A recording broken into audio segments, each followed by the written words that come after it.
Welcome back, everyone, to another episode of Psycho Cinematic. Today, I have Nicholas Maggio, the director and writer of an upcoming film called Mobland. It's actually coming out to theaters early August 4th, right? That's it, August 4th. Basically, I would love to hear more about your film because this is the first movie that I'm covering on here that I haven't actually watched myself. And then also with the current events going on with the writer's strike and the actor's strike, I kind of want to hear about, like how that is affecting your film here. And this is your directorial debut for like a massive feature film, correct? Yeah, man, first feature. Hopefully I didn't fuck it up. Yeah, I guess I don't know yet. I apologize. I try to get you a screening link, and it's funny, it's like we're kind of in the middle as far as, we're not like a big studio picture, but we're also not this tiny independent, super low budget. So I do have these hierarchies of people I have to deal with in these levels and different companies. And so to get a screener, it's like I went through like 6 people emails trying to get it. So I wanted you to see it before this just because I think it's pretty important. But, I'll just tell you, it's really fucking great. Yeah, no, I mean, I'm definitely going to try and see it if it does come to theater near me. And then if not, then I guess just wait until it goes on streaming or can be rented or something like that. Yeah, man, I'll keep you posted. I get an updated list kind of like by the day with theaters. They're looking at somewhere around 500, pretty limited. It just all depends. It depends on Barbie, Oppenheimer, Sound of Freedom. It just depends on all of these carryovers. If they continue to do well, AMC doesn't want to put a small film in with limited release. They want to keep making the money. So I was looking at, like the trailer and the synopsis, and we were talking about how basically you loathe the name that apparently you have no say in. Is that fair to say? Loathe the name or no, it is, man. It's hard. I'm trying to play the game, right? I'm trying right? to. It's my first feature. I'm not trying to ruffle feathers, but I think it's pretty. I made it pretty known that I don't feel. So the backstory, I wrote it as "Blood on the Porch." That was the title that was on the script that I submitted. That I started circling around. Once producers got involved, they're like, "Hey, this sounds like a horror film. Change the fucking title." So I changed it, and the working title, what the slate reads and everything during principal was American Metal. So American Metal it was on IMDb as American Metal. That's what we were doing. And then somewhere along the line, people way above my pay grade decided that Mobland was a more fitting title, whether it be for marketing. Yeah, I don't know spoilers, but the film is not about the mob. I Yeah. think that's that was one of the biggest arguments that I had, and I did put up a hell of a fight as far as changing the title.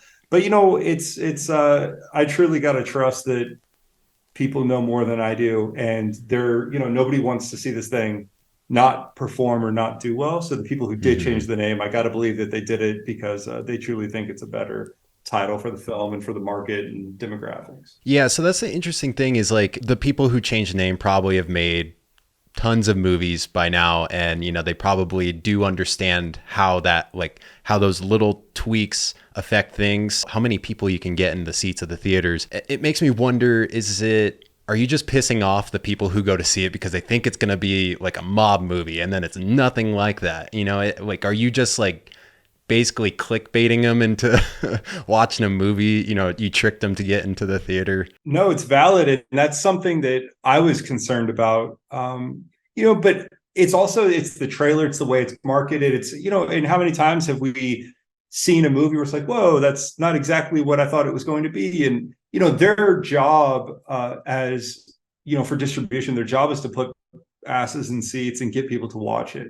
So I do think that there is a demographic. It's going to be mob. Oh, fuck yeah. There's guns and violence and there is some guns and violence, but it is not a mob action film. It's just not what I set out to make. It's not what I made. There's also going to be somebody who goes to see it, and I think they're going to be pleasantly surprised that it's not what they thought it might be. And that's marketing. That's especially with films. How do you really sum up a film in 2.5 minute trailer and a poster? And I think they did an excellent job with the trailer. I think it's a good trailer. It's fun. They picked the right songs. They did the right thing. With this being your first feature film, how much does the box office success or failure dictate whether or not you get to do another one anytime soon? The thing that alleviates a little pressure, a little stress here is that nobody thinks that this film is going to perform in box office. It's just not the way it works. Mostly it's a marketing strategy, right? We get it in a few hundred theaters. And mostly what that is for critics, for press. Oh, it's in a theater. It's John Travolta's new film in theater. And then when they do drop it on iTunes, currently in theaters. And when they put it in a hotel room, currently in theaters. So it's more of a marketing strategy. They're not putting money into marketing. You're not going to see the trailer run on, during baseball, or it's not where there's no billboards up in LA. Movies at this level, even to get a theatrical release, is epic. I mean, that's a huge deal for me, for anyone involved. Yeah, that's interesting. And you're talking about getting a film of this level is just like a huge win in itself. Like how do you go about securing something like that? I mean, fuck, it'd be extremely lucky. I mean, I tell people that all the time. It's like, how did you do this? I'm like, I don't know. Stars aligned, and they continued to align up until the day of, even till today. It's, people are like, oh my God, it's so exciting. Your film's coming out in theaters. I'm like, yeah, as long as nothing gets fucked up, as long as as long as it still goes, as long, there's just so many things that can go wrong. And I felt that way from pre-production, scouting, principal, post. I mean, at every turn, because you hear stories all the time. I mean, the filmmakers who shot Batgirl, were pretty stoked that was going to get made until they shelved it. It's like, you just never know.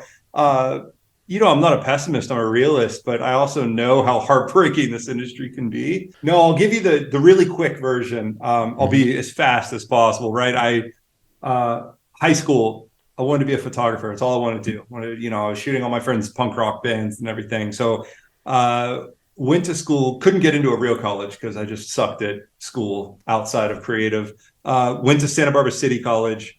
I was at City College for 2 years.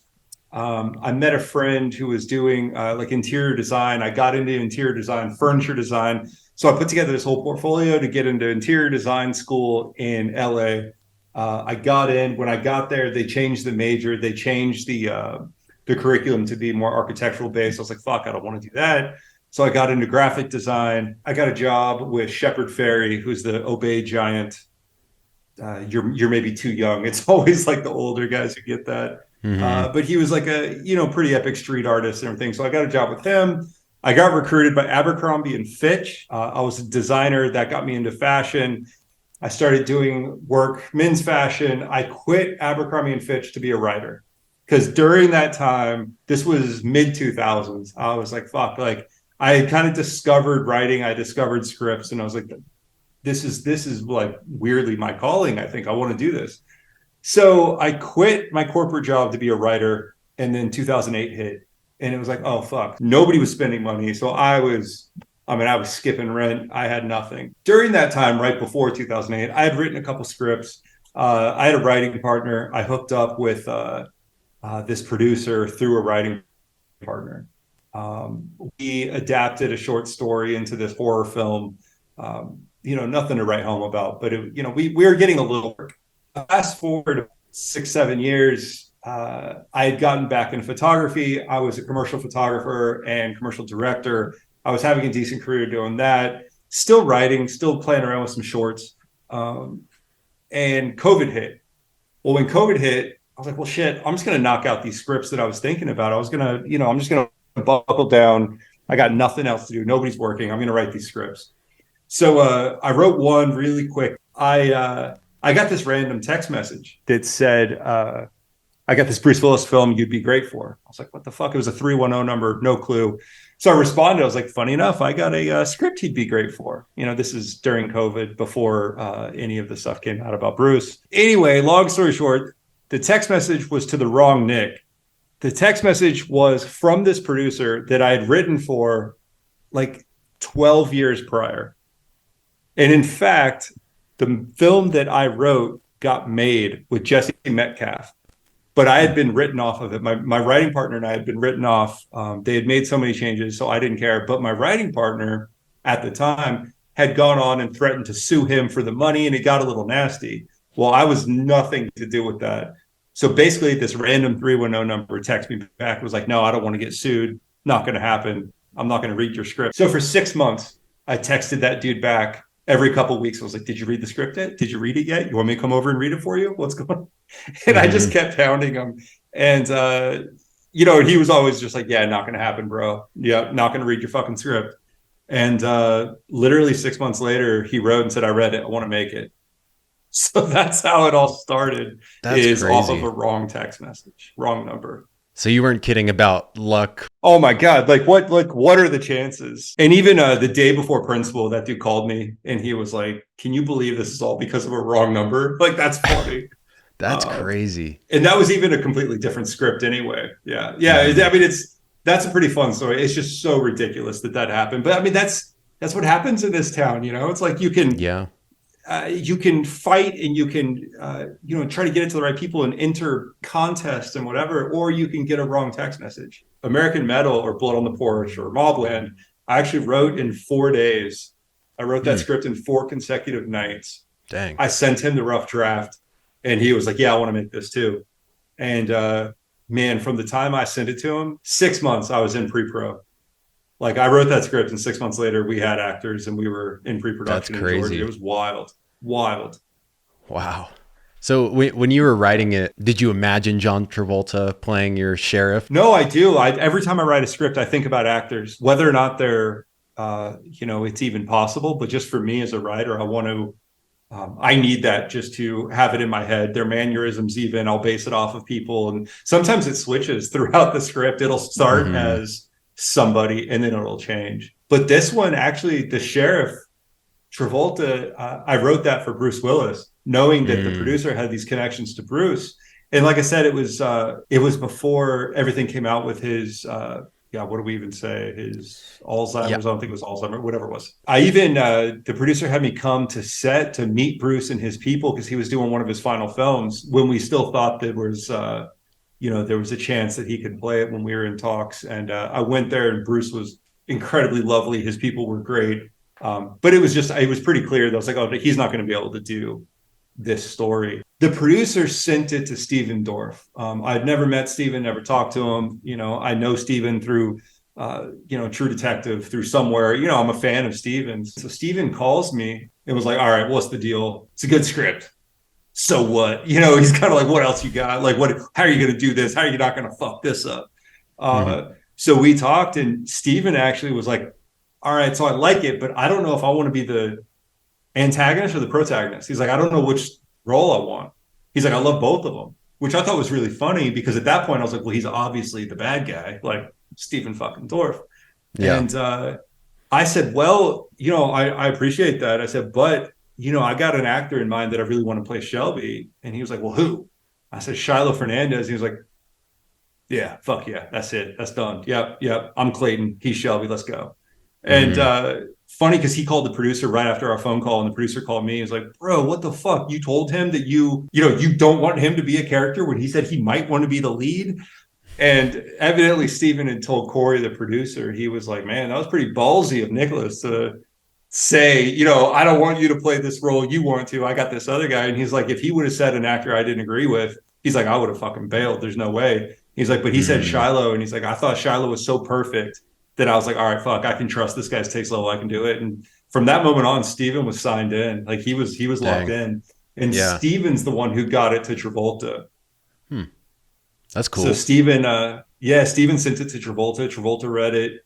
You know, like 2 days later, Travolta called me and was like, you know, all right, tell me about it. What, you know, how do you see it? Because all of these guys knew it's like I'd never done a feature, and so they were definitely feeling me out Yeah. with Steven and John. You know, they were like, you know, make me not stress about being in your film. How are you going to do Yeah. this? It's like Uh, you have to like keep proving yourself to them, you know, because they've got nothing to dude, I go off mean, of.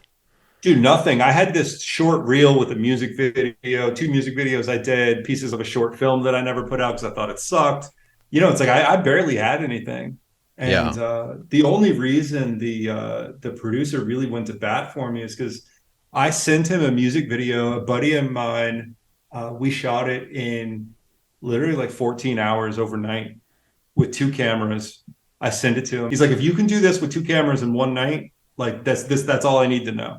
And he was on board, and he's the one who found us Heck yeah. Fuck, That's awesome. $5 million. Crazy how something like that, doing a music video, but like just the work ethic is what he's down for. So how long was this whole process from pre-production to post-production? I mean, I'm about to kind of blow your mind, but by the time everything got locked in, the LLC was started, pre-production. I had about 2 weeks of pre-pro. I shot the film in 11 days. That's And crazy. then it's reckless. It was reckless. 11 days of principal. Holy crap. When I tell people that, everyone's, if you know anything about filmmaking, I mean, that's like it just about defies what's possible for a feature. Is that like based on the budget, or is that like based on actors' schedules, or? No, budget. It's budget. It's Gotcha. all budget. It's we had a decent budget, but so much went above the line. We got sales and we got budget because of Travolta, but Travolta demands a decent price tag for that. And same with Dorf, and Dorf was on, and then Kevin Dillon, and just all the actors that they ate up so much of it, and rightly so, right? Because you got to have it's the sweet spot. But we had such a small budget to actually shoot this thing. And then pre-pro, I mean, I called in every fucking favor possible. It was really wild. But yeah, 11 days. So We did crazy. 16 pages one day. 16 pages one day. We did 680 setups on 2 cameras in 11 days. And that's Oh not to my count God. when I flew my buddy from New York with his own camera. And that doesn't even count his setups. For 5 days, I had him. My head was spinning. I was sleeping 2 hours a night. I would get to set and be shooting, and I haven't even seen the interior of the next shot where we're shooting one of the scenes. And I would walk in with Steven in Shiloh, and I'd be looking at the place for the very first time ever That's crazy. with Steven and Shiloh, blocking it out, knowing that I had 30 minutes to shoot. And so I'm blocking with Steven, like watching, trying to, and, they were fucking all amazing because they knew the schedule. So they were all so pro. But dude, I wish you had seen it, because there's a robbery scene. The kind of the event that kicks off the whole film is a robbery. I shot the entire robbery from the time they go into the pain clinic, the couple of little stunts, everything, to the time they run out the back in 48 minutes. Damn. Which, when you watch it, it's like, how? I mean, it's shocking. There's no master of kind of like the robbery that goes down, because we didn't have time to shoot a master. All we did was we threw 2 cameras in and did coverage. I mean, it was so wild. I literally walked in, the 3 actors, Shiloh, King Orba, and Kevin Dillon. I opened up the script. I started crossing things out. I was like, don't have time for that. And they were all just like, fuck it, let's go. Let's fucking shoot. They all knew exactly what they were getting into, and they handled it. But man, 11 days. Because you did that also quick, and then you're like changing things, on the day, like right before you're shooting. Do you like the way that it turned out? Do you think that like brought the highest level out of you? Yeah, I did the absolute best I could. And absolutely, I'm proud of this film. Like, it is, you've heard the whole, there's the film you write, there's the film you shoot, and then there's the film that you Mm-hmm. edit, right? That is 100% not true on this, which is, when I tell people that too, there's like, how? I shot page for page every single scene, not anything extra except for some B-roll and everything, but I shot every single dialogue, word of dialogue within reason. Mm-hmm. And I shot every single scene. I made every day, and I got every single take that I needed. And then the final edit, I tweaked a couple of scenes. I moved one scene, and then I tweaked the dialogue. And then I cut 2 very, very, very small scenes, half pages. Other than that, if you read the script, it is almost word for word the entire thing. So even though you had to sacrifice pieces of the script and how that all turned out, you didn't like sacrifice on the vision. Like it still came together as you wanted. I hate to say it because it feels reckless, but I think it helped. And literally the only time that I cut dialogue was the robbery scene. It was supposed to be a little bit slower paced. That being said, because we had to shoot it so fast, it amped everything up. And the way King Orba, who is the actor, the way he delivers the lines, he just rattled the lines off, and it just worked. It kind of made his character this whole new thing. Travolta was the only one who cut a few lines. He would maybe have these 4 or 5 sentences, and he'd be like, I think it should be just this. And as a writer, my first instinct was like, shut up. You don't Mm. know anything. I'm the writer. And no fail, of course, it's John Travolta and he knows more than me. That's just all there is to it. So I'd be like, all right, let's try it.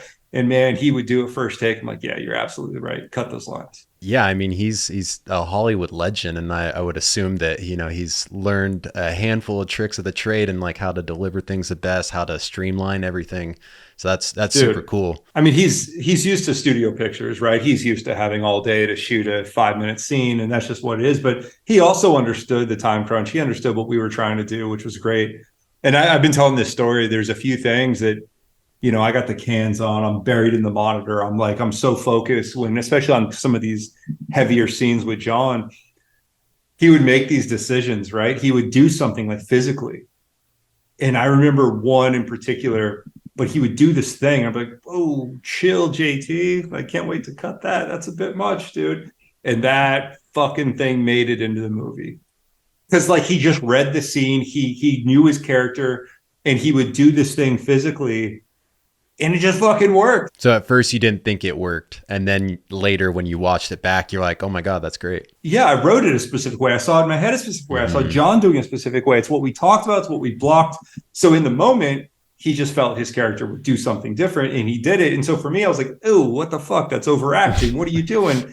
Yeah. And when you see the movie, we'll have to do this again, so I can be like, "It was Yeah. that. Can you believe it?" Yeah. When you're working on that quick of a schedule, did you find that it like was everyone there pretty oriented for the same goal, or were people starting to get like, pretty aggravated, cranky, like overworked feeling? I'm not sure if there's rules to how long you can be, out there. We were on 12-hour days, and then sometimes we would ask people to stay. Like, look, I think anyone that you ask, I'm not a tyrant. I'm not like I fully subscribe to kill them with kindness. I mean, even Steven, he told the producer day one, he was like, yeah, and like he called the producers like, yeah, dude, he's doing great. He can handle it. He's the nicest guy. And it's like, I love being really positive on set. I love being I'm really calm. People say it's top down. I'd like to say I set the tone, but I think it was just my DP is amazing. He's very similar. We're all pretty chill. And I think it's just, we didn't have a stressful set, even though the pacing was so nuts. I think everyone was just kind of relaxed. And dude, I'm a huge movie nerd, and I would tell people, even the PA is a big bro, like we're fucking making a movie. Mm-hmm. Like I get it that it's like we're all working and it's stressful, but like, holy shit, man, we're making a movie. Like, how fun is this? Yeah. And even in my most stressful moments, I would try to remember that. I would like text my fiance, or, my dad would be like, you're making a movie with John Travolta. Like, like just Yeah. try to enjoy it. This was a massive labor of love and awesome Oh, opportunity to dude. get. And Yeah. then, we were talking about this on Instagram, the timing of it with the writers and actors strike. And now like the burden of like promoting the film is Yeah. basically, like just resting on your shoulders, because the actors can't do that, even if they wanted to, which I'm sure they would love to, but they can't. Is your production company one of the struck companies? The producers know, because this Mm-hmm. wasn't a studio film. Right. But because, and my producer who did this is filming right now. Mm-hmm. He got a waiver because he's independent. It's the actors who can't promote it. When the strike was coming down too, I'm like, fuck, like, dude, Kevin Dillon can't talk about it. And it's like, look, I love Kevin, and I love that he has his podcast, and I love that uh, Kevin has diehard fans, mostly from like Entourage days and everything. But it's like people love Kevin Dillon, but like so many people also don't know that Kevin Dillon has a podcast and don't read anything that Kevin Dillon might have talked to. It's like there's a massive, massive, massive population in this country that doesn't care what Kevin Dillon says about this film. You know what I'm Mm-hmm. saying? So as much as press is a huge deal, it's not make or break for this thing. I don't feel it is. Ashley Benson, she's got like 20 million followers on Instagram. Yeah, I would love for her to come to the screening and be like, holy shit, go see this movie. It's great, blah, blah, blah, to her 20 million. But like, we all know how Instagram works and everything. Would all those people go see it? So I don't know. It's far more important for me, for the press, critics, bloggers, people Mm-hmm. like yourself, to know about it and to hopefully see it and talk about it, word of mouth that way. So, and what's the biggest bummer is that everyone likes the film. JT loves it. Like he's expressed to me multiple times that he's like, whoa, like you fucking pulled it off. This is good. His management has told me that. Kevin loves it. Shiloh Dorf loves it. It's like we actually made a film where all the actors like it. So it sucks that I can't, and maybe that's my ego talking, that I can't see them be like, oh, Nicholas is fantastic. Yeah. But I can't see them really express to people how much they like it. And I think my ego kind of like, that sucks, because that would be really fun to see. It's not as bad as I think it could be, especially for a lot of bigger films.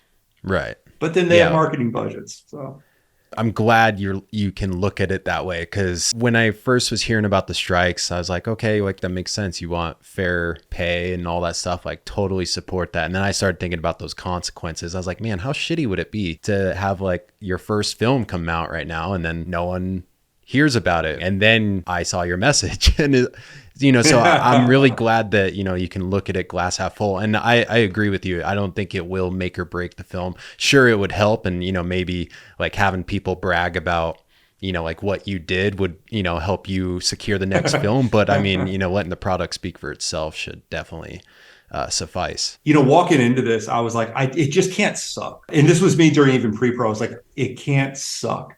It doesn't have to be great. I just can't have my first film fucking suck. And it doesn't. And I objectively, I know I can comfortably say I made a decent movie. So I guess that's why these things, the strike and everything isn't affecting me it's not affecting me as much, because I never thought I was going to have it anyway. Mm-hmm. And I always thought that this film was going to be word of mouth. It was going to have to be, and I truly think it will be, Yeah. And yes, word of mouth would be great with Kevin Dillon talking about on his podcast, but we don't get it. Hey, you got the next best thing, me. Yeah, well, that's why I'm here. No, truly, and like it's one of the reasons I started reaching out to different bloggers, and also that you don't have 30 million followers, but I think that's like the micro influencer, your fans and the people who watch the podcast. It's like they're truly there for what you were saying, and there's so much weight with that. I think as the followings grow, it's like these are people who are just fans of movies. Those are the people that you should be reaching, because then they're the ones who are gonna not stop talking about the movie they saw in theaters when they go to work, because they're ranting and raving about it. And then that word of mouth is probably like the best word of mouth. Totally. Back on that topic of when you're talking about basically being able to be proud that your movie doesn't suck, and like getting the affirmation from the actors that they liked it and stuff. I think another thing too is like what you were telling me is that there were no re-edit notes. Like your first cut of the director's cut, like they just accepted it, like, which is probably super unheard of. I wouldn't know personally, but I mean, I at least know like with my clients as a videographer, there's almost always notes. Yeah, that was pretty fucked up. I wasn't even allowed to call it a rough cut. I mean, they were like, give us your film and submit it. And so I did that. And I worked with the editor, went back and forth. And I submitted it. And for about 10 days, I mean, you can ask my fans, I just fucking spiraled. I mean, I'm like stomping around the house. Fuck these people. They don't know what the fuck they think. Like, I'm just like every possible scenario is like, they're going to make me cut that. I bet they're just going to make me shave 10 minutes off because they don't fucking understand. Like, I'm just spiraling. And literally I got a text message from my line producer that says, no notes approved. And I'm like, so I called him, what are you talking about? What do you like? No notes on what? Like on the title card? Like, what do you mean? He's like, bro, no notes. I'm like, what? Why? He's like, shut the fuck up. I was like, have you ever heard of that? He's like, nope, shut up. Don't like, just fucking go. Yeah. He's like, I've never seen that before, but like, just don't worry about it. There was some contractual stuff with how many minutes JT is on screen. Per his contract, I had to give him enough screen time. And I beat that by like a minute and a half. So they were like, great, sounds good, let's go. And 0 notes. And, any gripes that I had, and again, Rima, my fiance, always tells me this when I start like, this VOD cover is not what I think it should be. She's like, shut up. You made the movie you wanted to, and they had no notes. Like, This is the film. Truly what you will watch is the movie I wanted to make and I made. And that's unheard of. I heard you say that you had written some horror scripts. Are you a decent fan of horror? Do you enjoy that genre? I'm not, man. I wish I was, and I know, and I have friends that are absolute horror nuts, and it's never, the genre is never quite landed for me. Of course, I grew up in the 80s and 90s, so I grew up with Friday the 13th and Halloween, and there's all of those, but I find myself missing a lot of, like, I didn't see Insidious. I didn't see, it's like Mm-hmm. all these films that like people talk about. I love film. I love TV. I watch hours a day. It's what I Mm-hmm. love to do. And I just never choose those films to watch. Gotcha. I'll rewatch an old film before I watch a horror film. So It's funny because your phone number starts with 666. no, And I mean, we can cut that out unless you people no. out there want to randomly text you about another film job and guess Yeah, the yeah, last right. four. I'll But take yeah, I was it. like 666. What the heck? No, Tori, what's funny is so this was 2000, the year 2000. I moved to LA and I went to Singular, right? Like back when Mm-hmm. Singular Yeah, Cellular, and I walked in, raising I the was like, oh, bar. I need a phone. I bought like the little flip phone thing, and I remember they just printed out a number and it was 666, and I was like, Wow. oh fuck, that's cool. And I've had that number ever since. Won't forget that one. Now that this film is about to come out, have you already looked deep for like what you want to do next? I have this script that I absolutely adore. It's my favorite script I've ever written. It's the one I want to do next. And when you read it, I think you can interpret it a couple different ways. And so I think it's really important. One of the actors attached to it was in Mobland. He knows my style, my vision. So he understands what this script is. But it's been interesting getting other people to read it and be like, huh. Because I think you could interpret it a different way, but I think it has to be viewed through the lens of Mobland and Mm-hmm. understanding what I'm going to do with it. And I think that's going to change once the film comes out and once people see it. It's like, oh, I get his style. I get what he's doing. I get what he wants to do. I love 1970s kind of action drama thrillers. I love, French Connection. I love uh, Hunter, Bullet, like any of the 60s, 70s. Mm-hmm. So I just wanted to set out to make this really, really linear, cool, simple American, neo noir. And that's what Mobland is. That's really cool. Well, thank you, Nicholas, for joining me here on Yeah, man. Psychocinematic. And for everyone who's listening, August 4th, check to see if it's in theaters for you, because I know I'm going to be. It is going to be on, I think it's August 27th Mm-hmm. on iTunes. Okay. And then Hulu picked it up after that, so Nice. it'll go streaming to Hulu at some point. I don't know when, but into the month on iTunes, and then August 4th, a few hundred theaters, so it'll be, it's around. I got friends, my cousin in Mississippi sent me a poster of it in his local theater, so it's That's it's cool. going to be around. You just have to maybe might have to find it. Yeah. And then real quick before we officially close it out, do you want to like leave your social media or, tell the listeners where they can find you? Yeah, I mean, I'm on Instagram, Nicholas Maggio, NiCholasMaggio. That's got photo work. It's personal. It's whatever. I mean, I don't have a massive social presence, but yeah, DM me. Slide in the DMs, have conversations. I love it. I love talking about movies and nerding out about stuff. So, Heck yeah. yeah, man, I'm available. All right, man. Thank you. I appreciate it. Yeah, dude. Thank you so much, buddy.